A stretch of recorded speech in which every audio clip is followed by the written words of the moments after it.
So now what I want to do is see how thin this is this way and how thick this is. So I need to get this to look like this. Now I don't know how anybody else does it. There's a lot of different ways of doing it, but this is how I do it. I've never seen it done this way anywhere else. But what I'm going to do, I have a mark here, and I have a mark here. And what I'm going to do, I'm going to bring that, and it's going to cut this. And I stop at my mark. I don't want to go any further than that. But I'm going to do it in several passes. I ain't going to go too deep. I'm going to go real shallow one first here. Always use these for safety. But I got to be able to see where my mark is. And I got to kind of have it straight when I do it. So it's not easy, but it'll work.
So that does not get me as thin as I want, but I'm not too far away.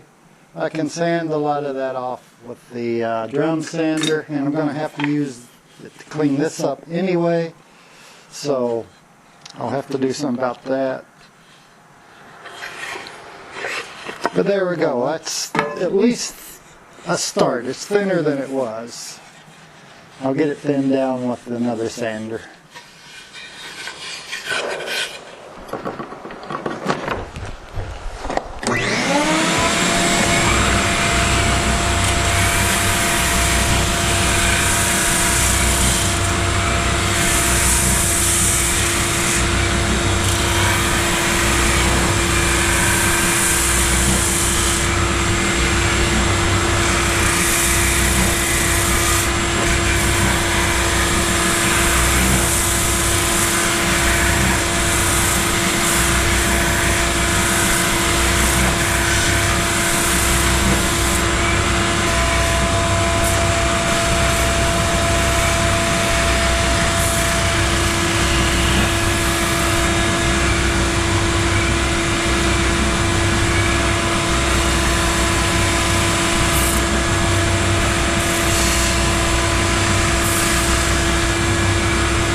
a start. I want to get the fretboard on, which is going to be the next step, is making the fretboard.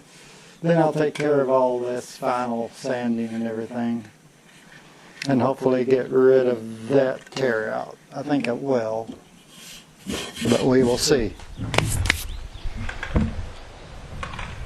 So see you in the next one.